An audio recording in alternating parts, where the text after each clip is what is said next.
मोदी साहेबांच्या माध्यमातून त्या ठिकाणी विविध योजनांचा लाभ आज आपल्या गावामध्ये येत आहे. बंधूंनो, आणि या स्वातंत्र्याच्या अमृत महोत्सवाचा जर आपण विचार केला तर जवळपास 60-65 वर्ष या ठिकाणी काँग्रेसचं राज्य होतं.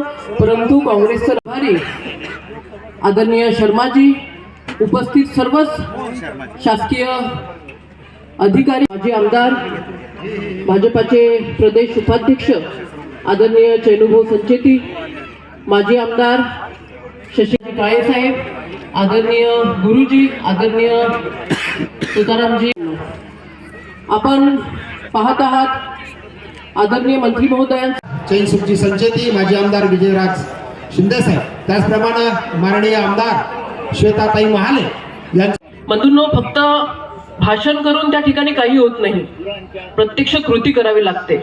आज मोदी साहेबांनी कृती केली, फक्त भाषण नाही केलं, त्यांच्या कृतीतून दाखवून दिलं की मोदी साहेबांनी दिल्लीमधून बटन दाबल्यानंतर त्या ठिकाणी सिनगाव मधले विकसित करायचं आहे. या उद्देशाने या नाही, कोणीच नाही, थेट मोदी साहेब तुमच्यासाठी पैसे पाठवतात दिल्लीवरून, आणि ते दिल्लीवरून आलेले पैसे थेट त्या लाभार्थी शेतकऱ्यांच्या खात्यामध्ये पडतात. अतिशय हर गांव साफ होगा, और इसलिए बच्चों ने भी जो नाटिका दिखाई, सबसे पहले स्वच्छता योजना पर बल दिया. जब गांव साफ होंगे, जब हम लोग स्वच्छता का विषय रखेंगे, तो हमारे यहाँ पर एक अच्छे वातावरण की निर्मित होगी.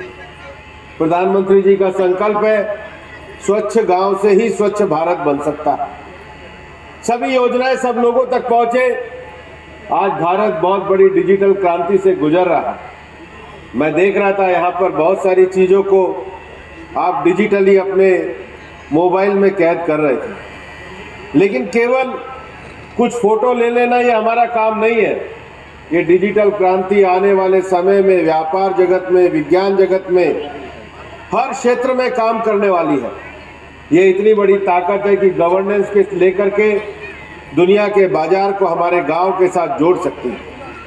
और इसलिए भारत ने डिजिटल क्रांति पे, डिजिटल एजुकेशन पे बल देने का काम किया है.